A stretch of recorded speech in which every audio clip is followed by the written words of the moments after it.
Hello students, this is the second part of your first chapter of accountancy, introduction to accountancy, जिसमें हमने पहले meaning पढ़ा था accountancy का, उसके ऑब्जेक्टिव्स, उसका रोल, उसकी branches, accounting as a source of information और उसके इंटरेस्टेड यूजर्स। आई होप आपको पिछली वीडियो में कोई प्रॉब्लम नहीं होगी। अगर आपको कोई प्रॉब्लम है तो नीचे कमेंट सेक्शन में कमेंट करके अपनी प्रॉब्लम डिस्कस करें। और इस वीडियो में आज हम पढ़ने जा रहे हैं basic terms used in accounting. जब हम अकाउंटिंग पढ़ते हैं उसमें कौन कौन सी टर्म्स जो है यूज होती हैं, आज हम इस वीडियो में वो पढ़ेंगे। क्योंकि जब तक आपको अकाउंटेंसी में ये टर्म्स क्लियर नहीं होंगी तब तक आपको अकाउंटेंसी का फर्दर जो हम प्रोसीड्यूर या जो भी स्टेप्स पढ़ेंगे वो आपको कभी क्लियर नहीं हो पाएंगे। सो फर्स्टली आपको इन सभी टर्म्स को क्लियर करना होगा, ताकि अगर फर्दर आप जब भी अकाउंटेंसी या chapter second, third, fourth, fifth या फर्दर जब भी आप अकाउंटेंसी पढ़ें आपको कोई प्रॉब्लम ना आए पढ़ने में, तो ये वीडियो आपके लिए बहुत यूजफुल रहेगी। क्योंकि आपको इस वीडियो में ईच एंड एवरी टर्म जो अकाउंटेंसी में यूज होगी उसका मीनिंग क्लैरिटी में पता चलेगा। सो आई होप आपको ये वीडियो पसंद आए। सो स्टार्ट करते हैं हम फर्स्ट पॉइंट से, एंटिटी। What is entity? अगर जनरल लैंग्वेज में बात करें तो एंटिटी क्या है? एंटिटी होती है ना एक पहचान कि वो चीज है। तो अकाउंटेंसी में एंटिटी क्या होती है? Entity means a thing that has a physical existence. Entity हम अकाउंटेंसी में उसको बोलेंगे जिसका एक फिजिकल एग्जिस्टेंस है, जिसकी एक अपनी पहचान है, जिसको हम छू सकें।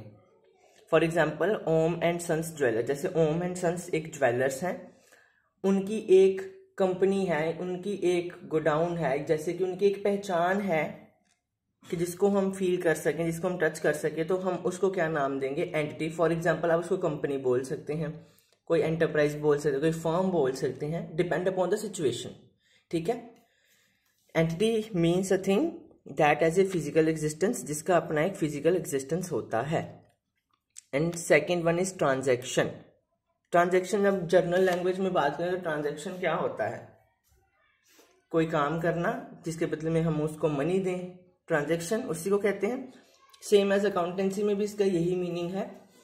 Transaction means involvement of money between two और मोर एंटिटीज, मतलब एक या एक से बढ़कर दो एंटिटीज है। हम जब भी कोई ट्रांजैक्शन करेंगे डेफिनेटली एक सिंगल बंदा अपने आप से ट्रांजैक्शन नहीं कर सकता, क्योंकि वो परचेज और सेल खुद नहीं कर सकता। उसके लिए उसको दूसरा बंदा चाहिए, मतलब दूसरी एंटिटी चाहिए। सो ट्रांजैक्शन में दो एंटिटीज होती हैं। For example Ram and Shyam, दो एंटिटीज होंगी। राम ने फर्नीचर परचेज किया श्याम से। ठीक है, राम ने फर्नीचर क्या किया? परचेज किया श्याम से। तो जब उसने फर्नीचर परचेज किया राम ने, तो राम ने पेमेंट किसको कर दी? श्याम को, यानी कि टू हैंड प्रोसेस हो गया। श्याम ने राम को फर्नीचर दिया, राम ने श्याम को पेमेंट कर दी, यानी कि ट्रांजैक्शन होगी, मनी आ गई। राम को फर्नीचर मिल गया, शाम को उसके बदले पैसे मिल गए। तो ऐसी जो मनी की, जिसमें मनी इन्वॉल्वमेंट हो अकाउंटेंसी में, तो उसको क्या बोलेंगे हम? Transaction. Okay. Now next term is asset. This is the most important term used in accounting, asset.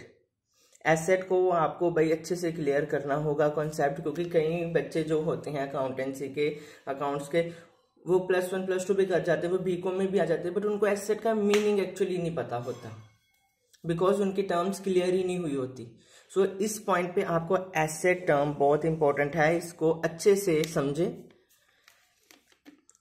Asset अगर मैं बात करूं तो एसेट पता क्या होती है? एसेट एक ऐसी चीज है जिससे हमें कुछ इकोनॉमिक बेनिफिट होता है, जिससे हमें इकोनॉमिक बेनिफिट हो। इकोनॉमिक में मतलब पैसे का बेनिफिट हो जिससे हमें। ठीक है, जैसे फॉर एग्जांपल मैंने कोई लैंड परचेज किया, अभी किया है, तो वो मेरे को पड़ी है 8 लाख या 10 लाख की। वही अगर लैंड में 10 साल या 15 साल बाद यूज करके अगर मैं बेचूंगा, उस लैंड की कीमत हो जाएगी 30 to 35 लाख। तो हुआ ना मुझको प्रॉफिट। मैंने 8-10 लाख की जमीन खरीद के, प्रॉपर्टी खरीद के उसको 30-35 लाख में बेच दिया, तो मेरे को इकोनॉमिक बेनिफिट हुआ, वो मेरी एसेट होगी। जिससे कुछ इकोनॉमिक बेनिफिट हो, जिससे कुछ हमें इनकम अर्न हो, तो उसको हम क्या बोलेंगे? एसेट। अच्छा, अब आ जाओ अकाउंटिंग डेफिनेशन में एसेट का क्या मीनिंग है। Asset are economic resources of enterprises. आ गया ना, इकोनॉमिक रिसोर्सेज ऑफ एंटरप्राइजेस या एंटिटी इकोनॉमिक, जहां इकोनॉमिक आए मतलब पैसे की बात चल रही है। एसेट एक एंटिटी के इकोनॉमिक रिसोर्सेज हैं, एसेट से ही एक एंटरप्राइज पैसा अर्न करती है। Asset is value of any item that is use in the business operation. Asset उन्होंने कहा कि किसी आइटम की वैल्यू है जो बिजनेस में यूज की जाती है, जिसको यूज करने के बाद हम क्या अर्न करते हैं, पैसा। फॉर एग्जाम्पल, ये एग्जाम्पल ध्यान से समझना। सुपर बाजार आउन से फ्लीट ऑफ ट्रक, सुपर बाजार के अपने हजारों ट्रक्स हैं, फ्लीट ऑफ ट्रक्स हैं, which is use for delivering the food stuff. वो ट्रक से वो क्या डिलीवर करते हैं, फूड स्टफ, खाना डिलीवर किया जाता है। द ट्रक दस provide economic benefit to entity. Definitely वो खाना जब डिलीवर करता है ट्रक, खाना डिलीवर करने के बाद उसको पेमेंट मिलती है। जो पेमेंट मिल रही है वो इकोनॉमिक रिसोर्सेज हो गया एंटरप्राइज का। अगर वो इकोनॉमिक रिसोर्सेज बना है एंटरप्राइज का तो मतलब ट्रक फिर हमारी क्या हो जाएगी, एसेट, क्योंकि ट्रक के थ्रू ही जो एंटिटी है उसको कुछ अर्न करने को मिल रहा है। So it is an asset of the entity. I hope आपको एसेट का मीनिंग क्लियर हो गया होगा। एसेट जिससे हमें इकोनॉमिक बेनिफिट हो, जिससे हमें कुछ पैसा अर्न हो, उसको हम एसेट बोल देते हैं। ओके, एसेट की वैसे तो मेन 2 टाइप्स होती हैं, फिक्स एसेट और करंट एसेट। एज आप अभी न्यू स्टूडेंट्स हो, +1 में आपने न्यू एंट्री ली है, सो आपको टेंजिबल इंटेंजिबल ये मतलब चारों कैटेगरीज को समझना बहुत जरूरी है ताकि आपको एसेट का मीनिंग फुल प्रूफ क्लियर हो। सो एसेट 4 तरह की होती हैं, fix asset, current asset, tangible asset और इनटेंजिबल एसेट। ठीक है, फिक्स एसेट जो होती है वो फिक्स रहती है, करंट एसेट जो होती है वो शॉर्ट टर्म पीरियड के लिए होती है। टेंजिबल में अगर इंग्लिश का मीनिंग देखें, वो चीज़ जिसको हम टच कर सकें, फील कर सकें, और इनटेंजिबल वो होता है जिसको हम ना ही टच कर सकते हैं ना ही फील कर सकते हैं। ओके, अब इसको हम डीपली स्टडी करते हैं। नाउ फिक्स एसेट, जो फिक्स एसेट होती हैं वो हमारी लॉन्ग टर्म एसेट्स होती हैं। ठीक है, fix assets are long term assets which are fix, that is land and building, furniture and fitting etcetera. जो फिक्स एसेट होती है ना वो फिक्स रहती है, वो इमूवेबल होती है, वो एक जगह से दूसरी जगह मूव नहीं कर पाती। ठीक है, जैसे लैंड एंड बिल्डिंग वो तो फिक्स है, फर्नीचर एंड फिटिंग। हाँ, अगर तो अकेला फर्नीचर है वो फिर हमारी फिक्स एसेट में नहीं आएगा, क्योंकि फर्नीचर जो होता है वो मूवेबल होता है। बट अगर फर्नीचर एंड फिटिंग, अगर फर्नीचर के ऊपर किसी प्रकार की फिटिंग लगा दी गई, कोई पेच लगा दिया, कोई कील लगा दिया गया ताकि फर्नीचर फिक्स हो गया, तो वो हमारी क्या हो जाएगी, fix asset. Okay, fix asset which are fixed. Next is current asset. Current asset is that asset which can easily converted into the cash.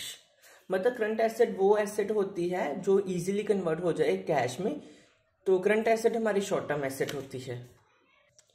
जैसे कि स्टॉक है कि कोई कंपनी ने कोई माल खरीदा, उसको बनाया, उसको बेच दिया, क्योंकि कंपनी जब कोई माल खरीदेगी, बनाएगी, अपने पास होना रखेगी, वो बेचेगी तो पैसे अर्न करेगी।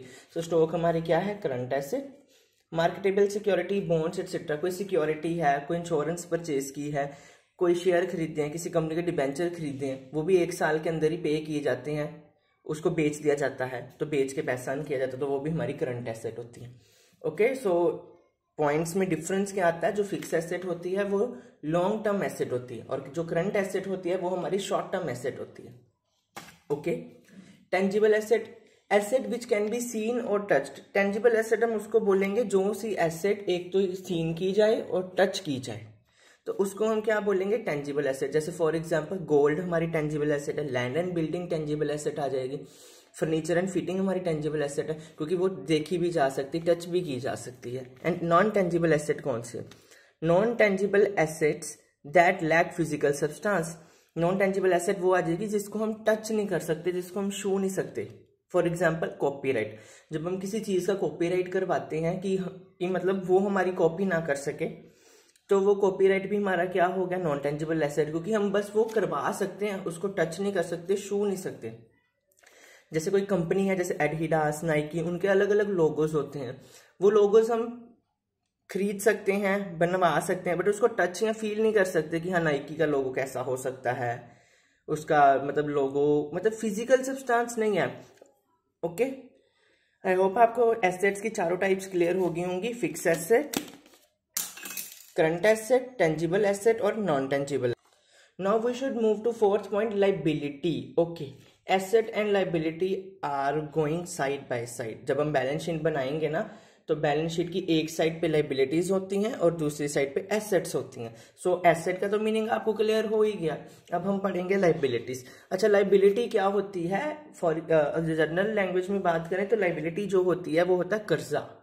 हमने किसी का कर्जा देना होता है, तो अकाउंटेंसी में भी सेम मीनिंग है। लाइबिलिटीज आर ऑब्लिगेशन और debts that an enterprise has to pay at some time in future. जब हम बिजनेस चलाने के लिए किसी से कर्जा लेते हैं, उस कर्जे को हम बोलेंगे लाइबिलिटी, जो हमें फ्यूचर में उसको वापस करनी होती है किसी को जिससे हमने लिया होता है। ओके, लाइबिलिटीज जो है वो दो तरह की होती हैं, लॉन्ग टर्म लाइबिलिटीज और short term liability. Long term liabilities को हम बोलेंगे नॉन करंट लाइबिलिटीज, मतलब जो लाइबिलिटीज हमें एक साल में नहीं पे करनी होती वो लॉन्ग टर्म चलती हैं, वो एक साल के बाद हम पे करते हैं, उनको बोलेंगे लॉन्ग टर्म लाइबिलिटी। और शॉर्ट टर्म लाइबिलिटीज को हम बोलेंगे करंट लाइबिलिटीज, जो हमें एक साल में ही पे करनी होती है, करंटली पे करनी होती है। जब हमें कंपनी से इंस्ट्रक्शन आ जाए कि या जिससे हमने पैसा लिया है उसको हमें कॉल आ जाए कि हमारे पैसे रिटर्न करो, तो तब हमें ऑन द स्पॉट वो करने पड़ता है, ये एक साल में पे करनी होती है। और लॉन्ग टर्म जो है not with in 1 year but after the 1 year, एक साल के बीच में नहीं बट एक साल के बाद हमें जो है ये लाइबिलिटी पे करनी होती है। आई होप आपको एसेट एंड लाइबिलिटी का मीनिंग क्लियर हो गया, क्योंकि एसेट एंड लाइबिलिटीज बिजनेस में वाइडली यूज टर्म है। आप +1 कर लो, +2, BCom, BBA कुछ भी करो, ये दो टर्म्स आपका पीछा नहीं छोड़ने वाली।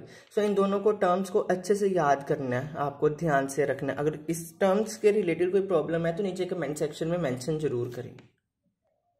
एसेट और लाइबिलिटी के बाद जो फिफ्थ टर्म होती है वो होती है कैपिटल। भाई यहाँ कैपिटल वो वाली नहीं है दिल्ली इंडिया की कैपिटल है, this is different topic. Capital जो है वो अकाउंटेंसी में कैपिटल का मीनिंग है amount invested in the business to run is termed as capital. जब हम कोई बिजनेस स्टार्ट करते हैं तो बिजनेस स्टार्ट करते वक्त जो पैसा हम बिजनेस में स्टार्टिंग में इन्वेस्ट करते हैं या बाद में इन्वेस्ट करते हैं बिजनेस को बढ़ाने के लिए, तो वो जो पैसा इन्वेस्ट करते हैं उसको बोलते हैं कैपिटल। ठीक है, amount invested in the business to run is termed as capital. Okay, अच्छा, next term is revenue. Okay, the income earned from the sale of output is known as revenue.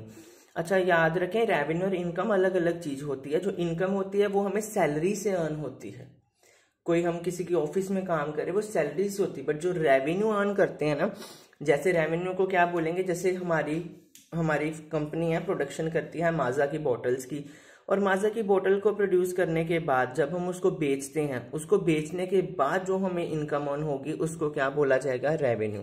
The income earn from the sale of output, कुछ sale करने के बाद जो हमें income earn होगी उसको हम अकाउंटेंसी में क्या बोलेंगे, revenue. Next term is expenses. Definitely जब हमने रेवेन्यू अर्न करनी है, कोई चीज अर्न करते हैं तो उसके ऊपर तो खर्चा आएगा, क्योंकि हम पहले स्टॉक खरीदेंगे तो फिर ही उसको बेचने के लायक बनाएंगे ना। स्टॉक खरीदेंगे, उस पर कॉस्ट लगेगी, और वो जो कॉस्ट हम स्पेंड करते हैं रेवेन्यू को अर्न करने के लिए उसको बोलते हैं expenses. Okay, cost incurred by the firm to earn revenue is called expenses. जो हम खर्चा करते हैं रेवेन्यू को अर्न करने के लिए उसको क्या बोला जाएगा, expenses. Okay, next term is profit. The excess of revenue over expenses is termed as profit. जब हमारी रेवेन्यू ज्यादा है और खर्चे कम है तो तब हम उसको क्या नाम देंगे, प्रॉफिट को। ओके, loss. The excess of expenses over revenue is termed as a loss. हाँ, अब क्या बोल रहे हैं, अगर हमारे खर्चे बढ़ गए हैं, रेवेन्यू कम हो गया तो हमारा लॉस हो जाएगा। समझ लगा वो क्या कहना चाह रहा है? अगर तो प्रॉफिट में रेवेन्यू ज्यादा है, एक्सपेंसेस कम है तो हमारा प्रॉफिट होगा, और लॉस में अगर एक्सपेंसेस ज्यादा है, रेवेन्यू कम है तो हमारा लॉस हो जाएगा। ठीक है, next term is discount. Discount तो आप सबको पता ही होगा डिस्काउंट क्या होता है।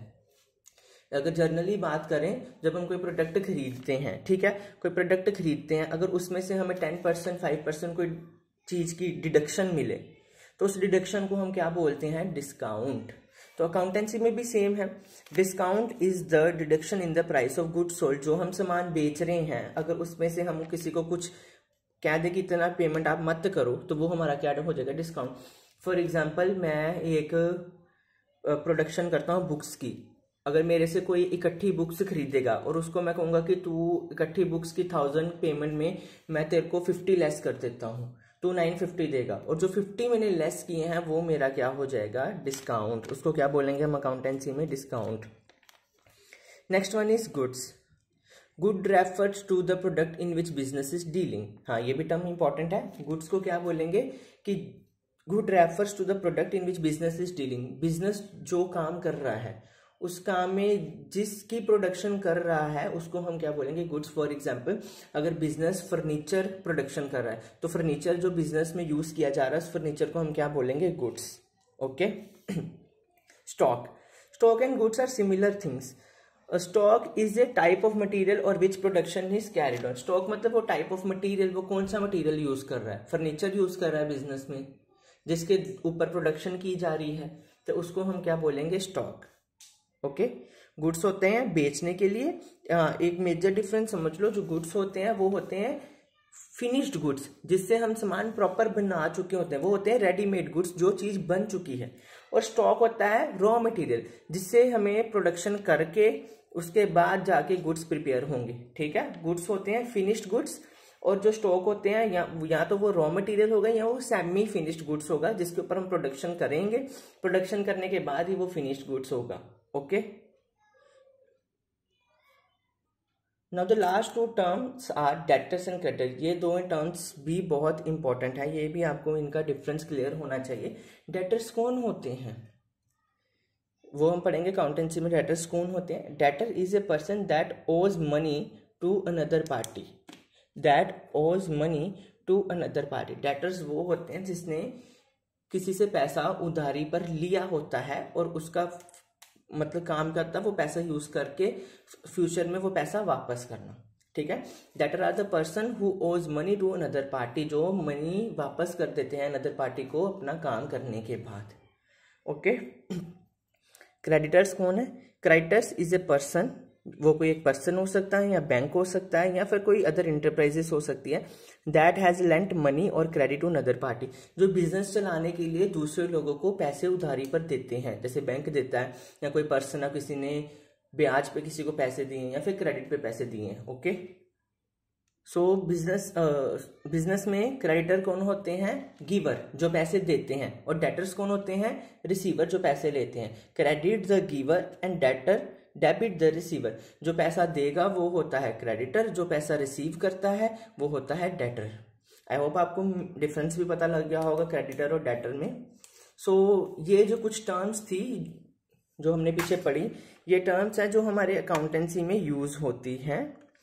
तो आई होप आपको इन सब टर्म्स में क्लैरिटी होगी। अगर आपको किसी भी टर्म में कोई भी प्रॉब्लम है तो आप नीचे कमेंट सेक्शन में मेंशन करें, आपके जो प्रॉब्लम्स हैं वो सॉल्व कर दी जाएंगी। Okay, thank you students.